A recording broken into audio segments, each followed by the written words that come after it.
Good morning. So it is 6 weeks and really got to start writing this down. 1, 2, 3, 4. Oh, so it'll be 7 weeks Friday and it's Wednesday today. So it's 6 weeks, 5 days. Oh God, brain's not working. So this morning I have had something happen. I said I was going to go out for another run and I did. So I've had 2 runs this week, which is the most I'm going to do. I've also had to get these from the shop. I might be just being a bit eager, but this morning I went for my normal business before the run and dipped the, ovulation predictor thing in the urine as normal.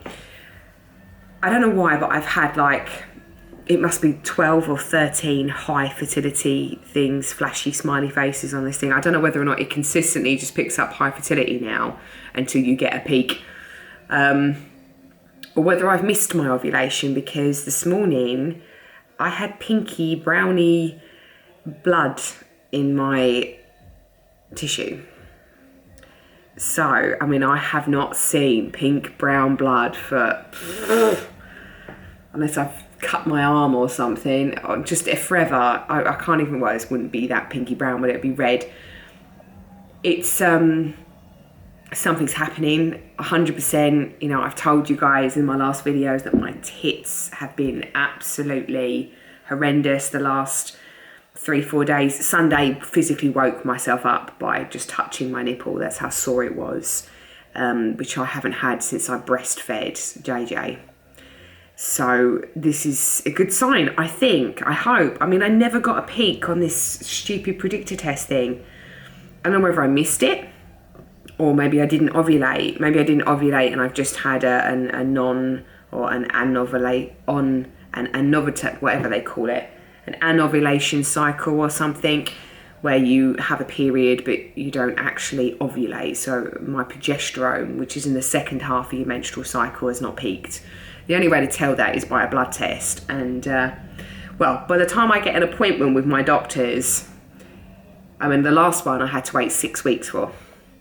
And unless you sort of ring up in the morning with an emergency one, and even then you very rarely get one on the day. So I can't see the point in trying to get a blood test done. I'm just going to take this as a huge positive step in the right direction. I know I have increased my exercise recently, but I think when you'll know when you're mentally ready to do that. I did it because I was just getting bummed down with how I felt about myself. And I know you're not meant to use exercise as a way of controlling your weight. I get that. And I know everywhere you read with restriction and exercise addiction or bulimia, binge eating, anywhere that says that you use exercise as a form to control your body weight, you're not recovered. And I get that. But I'm the sort of person that I need to feel good about myself, and the only way that I feel good about myself is by doing some form of exercise. I don't mean doing 4 or 5 HIIT classes a week, followed by stupid amounts of running, followed by stupid amounts of weight training. I will never go back to training that way, ever. But yes, I ran 10k Monday. I did a rest day yesterday. I ran 10k today. I will have a rest day tomorrow. And on Friday, I will go to the gym. Saturday, I don't know really. We might go out for another cycle again in the morning. I'm just going to play it by ear. Sunday, I have yoga.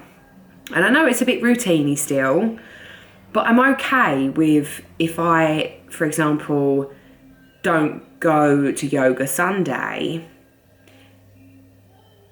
or maybe just not go at all, I wouldn't crash like I would normally. I wouldn't wobble, as I call it. And I think that is a huge step in the right direction, because previously I had such a regimented routine of this is what I'm doing, and I mustn't run a mile less.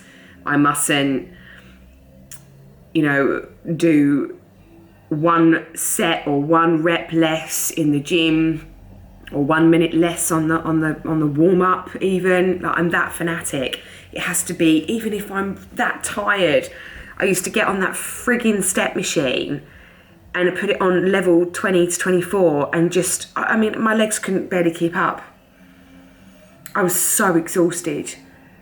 And I just pushed and pushed and pushed and pushed and pushed, and yet wonder why I'm in this situation. And scream it's not fair and have my tantrums and go, well, she can do it and she can do it. Yeah, the girl next to you might be able to do it, but maybe she's eating 500-600 calories more than you. And yet she's 2 stone lighter. I mean, I'm naturally a heavy person anyway. You know, even at my lightest, I wasn't actually light in comparison to most thinnies out there, but I'm definitely a heavier bone, shall we say. But I wouldn't want to weigh myself now if I wouldn't want to know how much I weigh now. Ooh. But for me, I would need to naturally eat more calories because I weigh more. You know, my body's got a higher basic metabolic rate because I've got more lean muscle tissue. So you might be standing on that step machine or treadmill or elliptical, and your best friend or, you know, your college friends or your sister or even people that, you know, you don't know but you recognise from the gym, and they're eating 2,000 calories and yet you're only eating 1,500. Why shouldn't you be smaller than them? It doesn't work that way. Everybody has their own metabolic rate, and it's this is the main thing that's wrong with society, of this number of women should eat 2,000 calories. Therefore, if you want to lose weight, reduce that by 500 calories in food, or eat 2,000 calories but burn 500 in exercise, and you will lose, you know, sort of 1 to 2 pounds a week. That is the standard thing. Well, that's bollocks. It is bollocks because everybody's different. And, you know, even just digesting your food could be completely different to the girl next to you. She might have a very fast transition time and might digest only a fraction of the calories that you do. Therefore, she can eat more.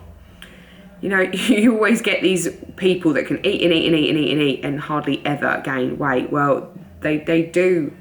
They are out there. You'll find that they have a higher need.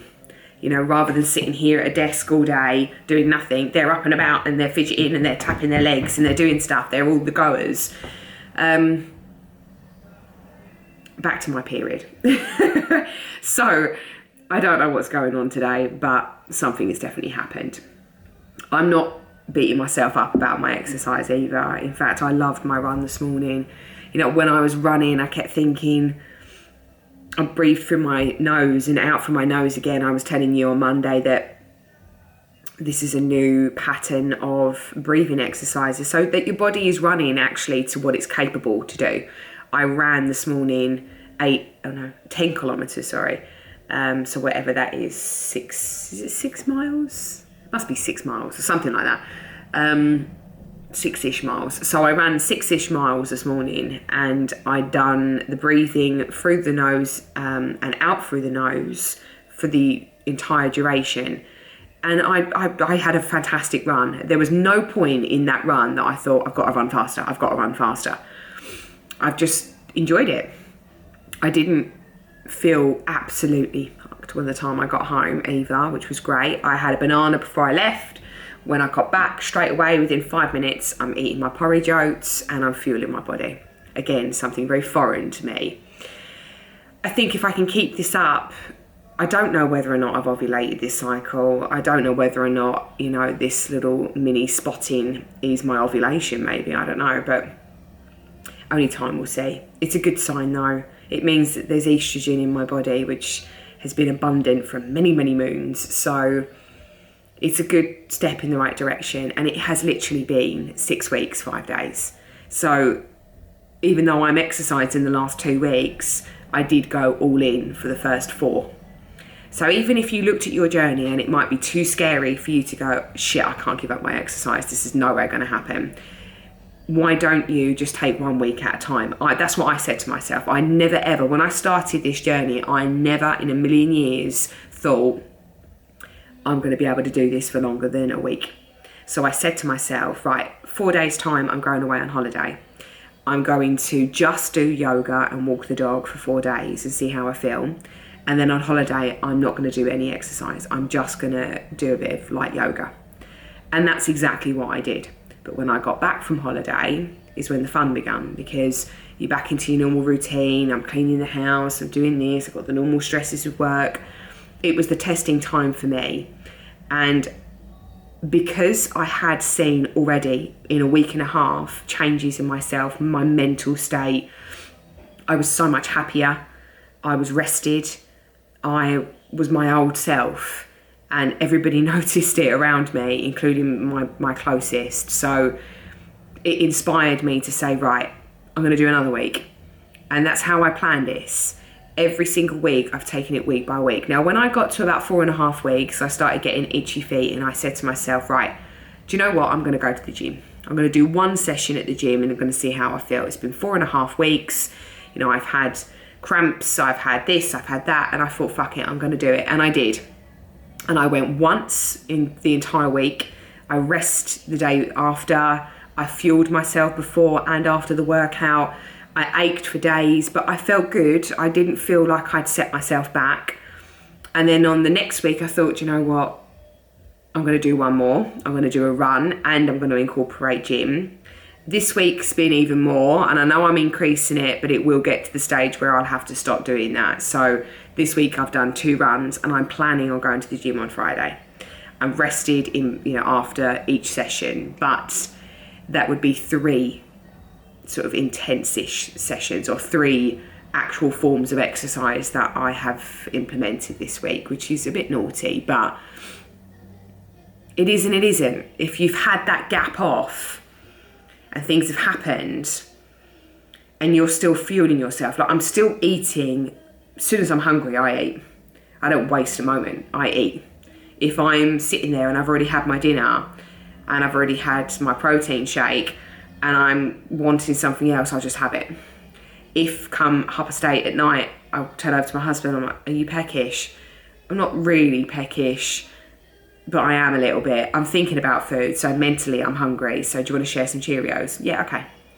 And I'm not even wobbling. I'm not even contemplating. I'm not even thinking about it. The guilt is not there. I don't feel guilty. Okay, if I sat there and had a big fat chocolate bar, maybe I would feel a bit guilty. So there is certain restrictions there, but I don't restrict because I want to be thinner. I restrict because I know eating that chocolate bar could really mentally put me back in the next few weeks or few days. And I don't want that for me at the moment. So it's still little steps, but little steps in definitely the right direction. So, eek. Let's hope I have to use one of these bad boys. I can't even remember how to use them. I think you just pull them out until it clicks, put them up, and then hope for the best, really. Okay, well, this will be something that hopefully, I got the regular ones. I probably should have just got the light ones, actually, because these are whatever. But anyway, so hopefully progression time, another video tomorrow, and I will let you know whether or not I've continued to have brownie red stuff. If I have, great. I'll let you know. Bye.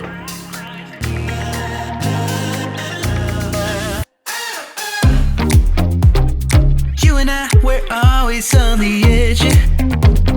We fight and make love at the same time. Would you break up just because I told you?